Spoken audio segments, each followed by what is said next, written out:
Entonces, en línea y comunicación con Mercedes Marcó del Pont. Mercedes, buenas tardes. Lautaro Pérez, Emiliano De Lucci y Melina Duarte desde Todos a la Cueva te saludan. ¿Qué tal? Buenas tardes, ¿cómo les va? ¿Cómo estás? La verdad que muy bien, disfrutamos de esta mañana de sol en invierno y que no hace mucho frío por ahora, pero estamos bien con el clima, pero preocupados con el tema del FMI, Sí. ¿no? Con el anuncio que hizo el gobierno nacional. No sé cómo lo estuviste viendo vos. Sí, la misma preocupación y tristeza, ¿no? Es una combinación de sentimientos, porque la verdad que uno pensaba que ya no íbamos a volver a repetir, que habíamos dado vuelta a la página después de nuestras experiencias tan traumáticas de lo que, con los acuerdos con el fondo.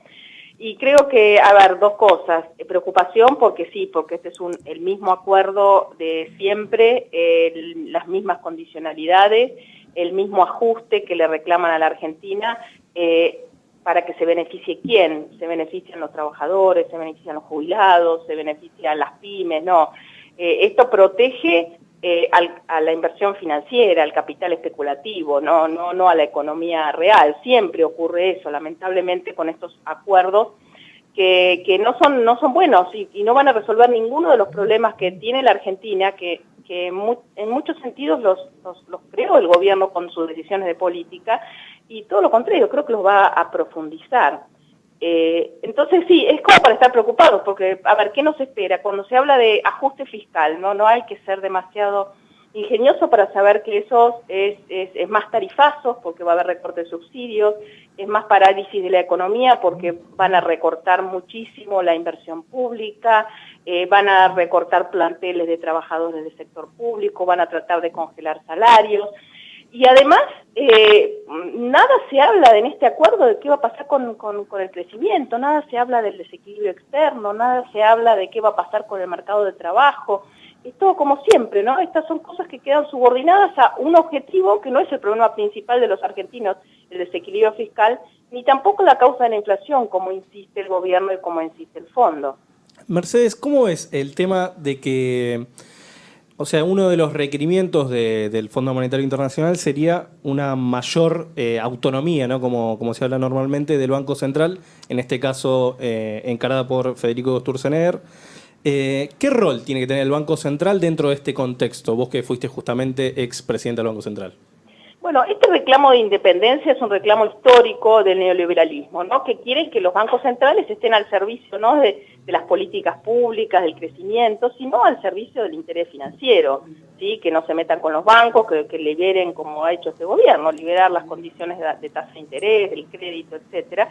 Eso ya lo está haciendo de alguna manera el gobierno, pero pretende el fondo que eso lo modifique por un proyecto de ley. Nosotros en el 2012, cuando recuperamos lo que se llamaba el objetivo múltiple del Banco Central, que tenía que articular y coordinar con el resto del sector público, con el Ministerio de Hacienda, con el Ministerio de Finanzas, con el Ministerio de Economía, para plantear que las prioridades pasaban por el crecimiento, por la generación de empleo, por la equidad distributiva, además de la estabilidad monetaria y financiera.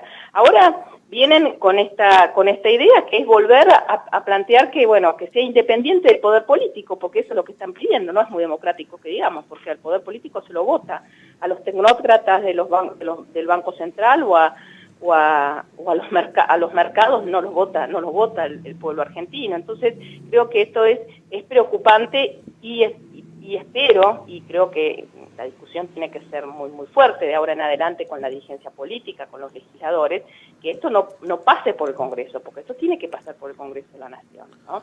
Y hay otra cosa que dicen de reforma de la Carta Orgánica del Banco Central, que quieren también anular el financiamiento que el Banco Central le puede dar al Tesoro para que haga gasto público, con esta idea de la emisión monetaria, que es el mal que genera todos los otros males. Bueno, eso no es cierto, creo que ha quedado muy ratificado con lo que fue la experiencia reciente, de que ellos controlaron la cantidad de dinero, subieron la tasa de interés y no resolvieron, sino que acentuaron el problema de la inflación. Y además todos los bancos centrales, la mayoría de los bancos centrales del mundo pueden financiar el Tesoro. Y esa tasa cero, eso es parte del mismo negocio financiero, porque el Banco Central le presta a tasa cero al Tesoro. Ahora, ¿por qué van a reemplazar ese financiamiento a tasa cero? Lo van a reemplazar con financiamiento con el sector privado, con el mercado.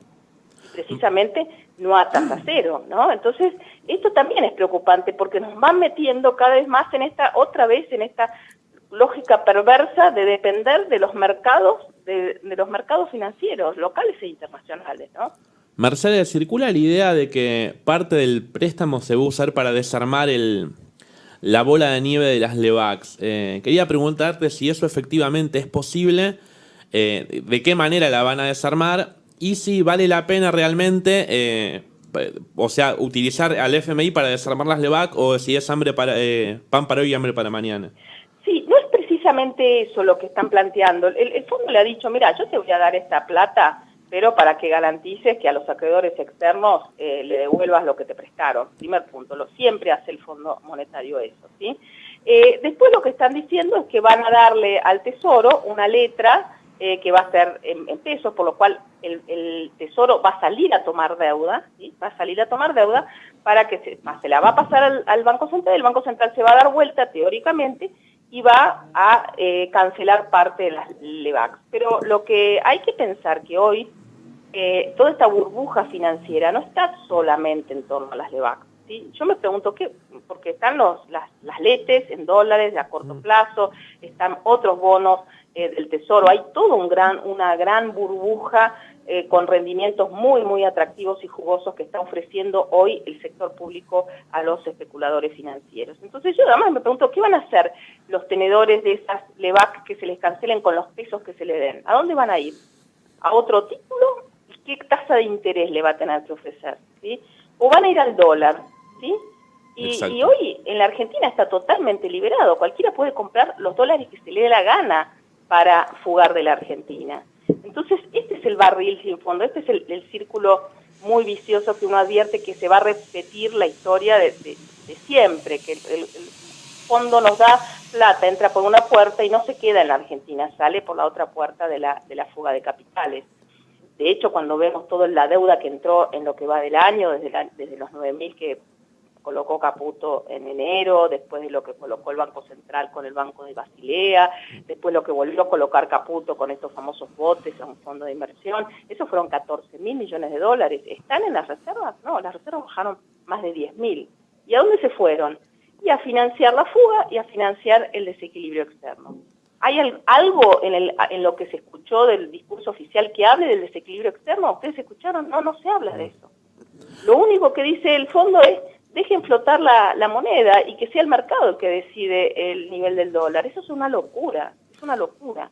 En este sentido, una pregunta que también tiene que ver con esto. El gobierno antes de evaluar, cuando pasó más o menos en una semana de 21 a 25, de 20 a 25, vendió más o menos 8.000 millones de dólares. Hoy yo lo estaba escuchando a Zayat en la radio y él sugería que esa acción de primero vender masivamente y después de evaluar no tenía sentido desde el punto de vista económico y que así la única forma de explicarlo era porque alguien se estaba beneficiando con ese mecanismo. ¿Cuál es tu visión del tema? Mi visión es que toda esta política, porque uno puede aducir torpeza del Banco Central, que creo que la hubo y mucho, pero toda esta política beneficia únicamente al capital financiero. Todo lo que se ha montado nuevamente en Argentina en los últimos 2 años y medio es una gran timba financiera.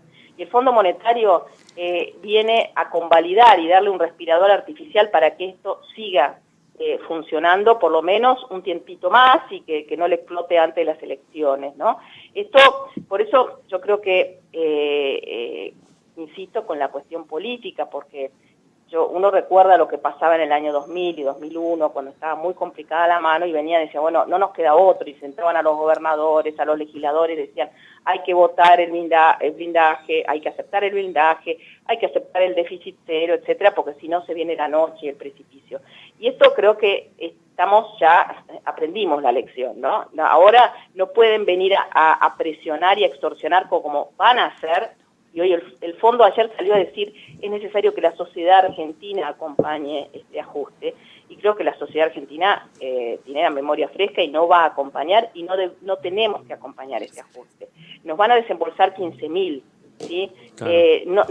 Uno no tiene que garantizarle que desembolsen los 50.000. ¿sí? Hay que parar la pelota antes, insisto. Eso supone que en la discusión del presupuesto del 2019 no haya anuencia para apoyar el ajuste, que la discusión de una eventual modificación de la Carta Orgánica tampoco haya por parte de la oposición acompañamiento, porque supone muchas cosas, supone que el Banco Central vuelva a ser un Estado Vaticano aislado del poder político y además totalmente subordinado a los mercados, pero además la posibilidad de tener financiamiento gratuito, ¿sí? Intrasector público y no depender del mercado financiero. Entonces, yo creo que toda esta lógica, que es la lógica neoliberal, que aquí en el resto del mundo lo que ha hegemonizado el funcionamiento y los intereses a los que responde, es el de las finanzas, no el de la producción, del trabajo, de la generación de riqueza en la economía real, ¿sí? Acá lo que se genera es una riqueza ficticia en todas estas fuentes de especulación financiera que se han generado.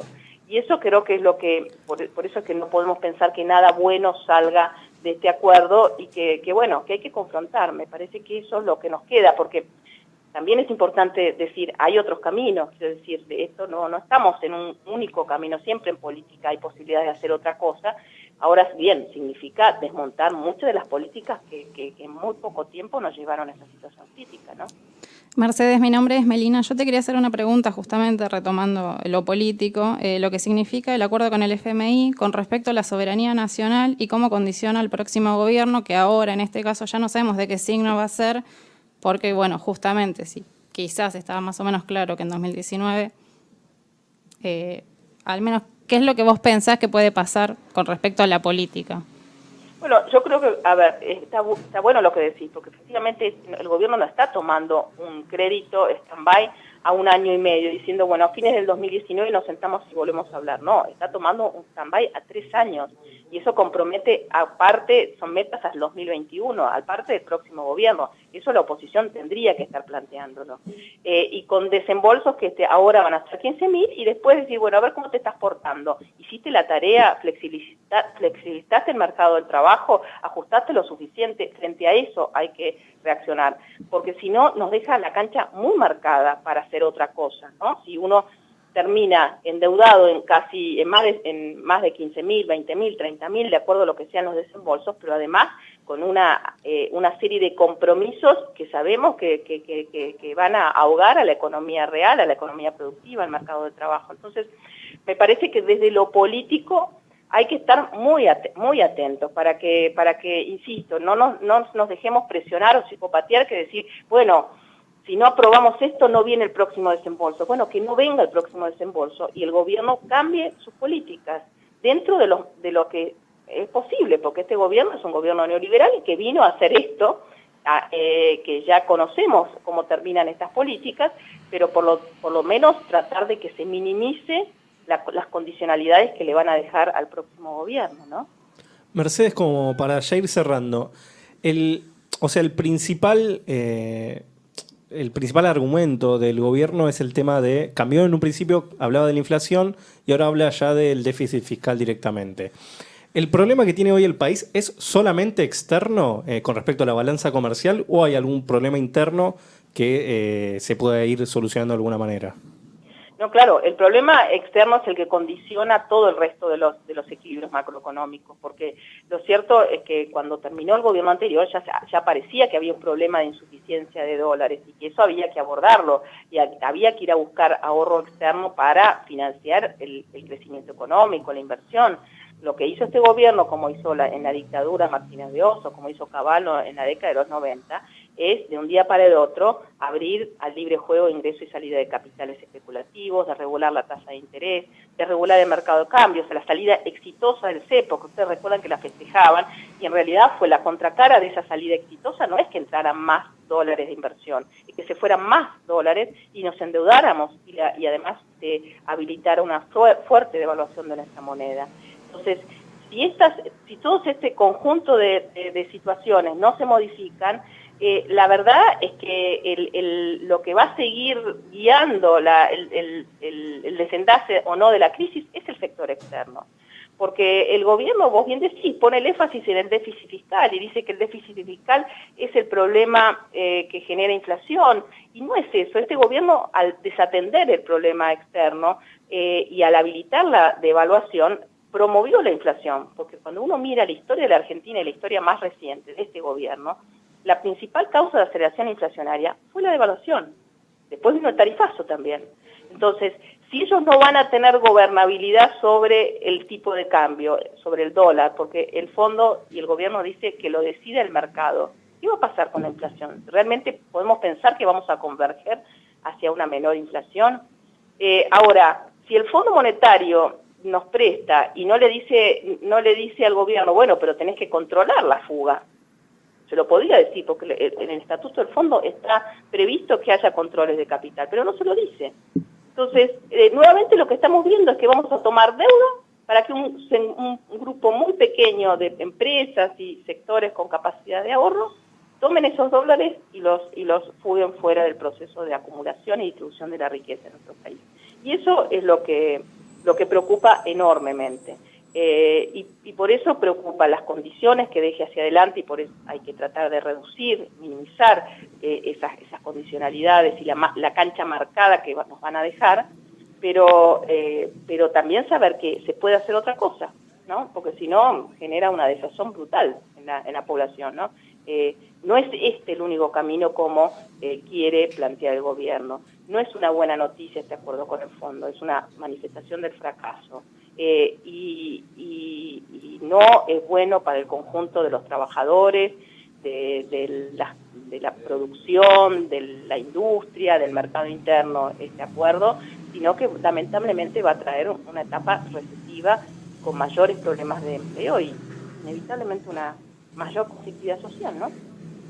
Bueno, Mercedes, la verdad que todo muy claro esta comunicación que tuvimos con vos. Te agradecemos estos minutos entonces que compartiste con nosotros. Gracias a ustedes, les mando un abrazo. Igualmente. Escuchábamos entonces a Mercedes Marcó del Pont, la única expresidenta del Banco Central, la única mujer que presidió la entidad en 83 años. Nosotros entonces seguimos por acá.